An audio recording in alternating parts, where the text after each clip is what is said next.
our longhouse ceremonies a strong reverence for water, salmon, game, roots, and berries.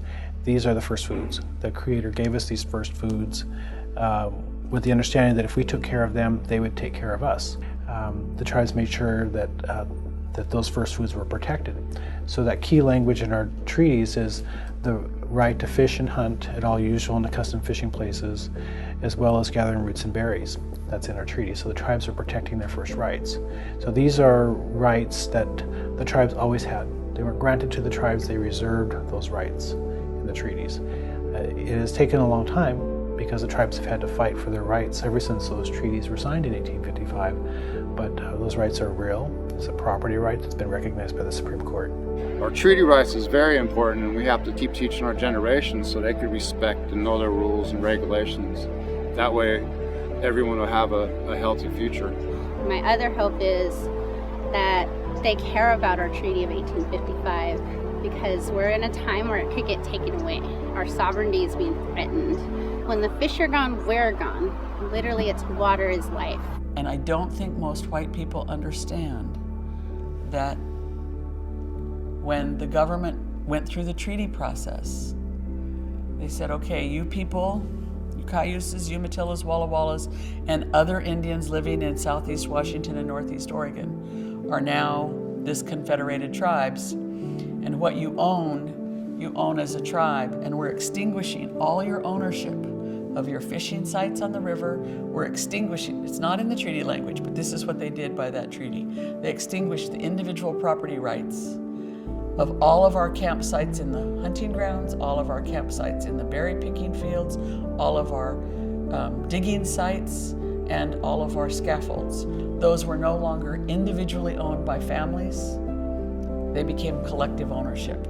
So they extinguished that kind of infrastructure in our families, and then took the children away and put them in boarding schools where they had a loss of cultural transmission for a few years. And then in the 50s, through relocation and termination, continued to try to break down the fabric of our social structure. And now we're trying to do things to put it back together. In 1954 was then the Western Termination Act, and the reservation was closed and any lands that were remaining were sold off. So the reservation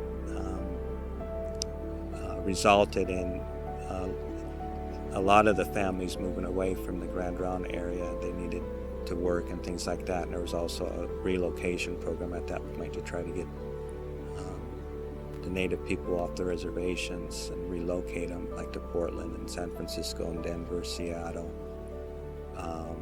So a lot of the people kind of moved away from there at that point in time. And then we were able to gain restoration in 1983.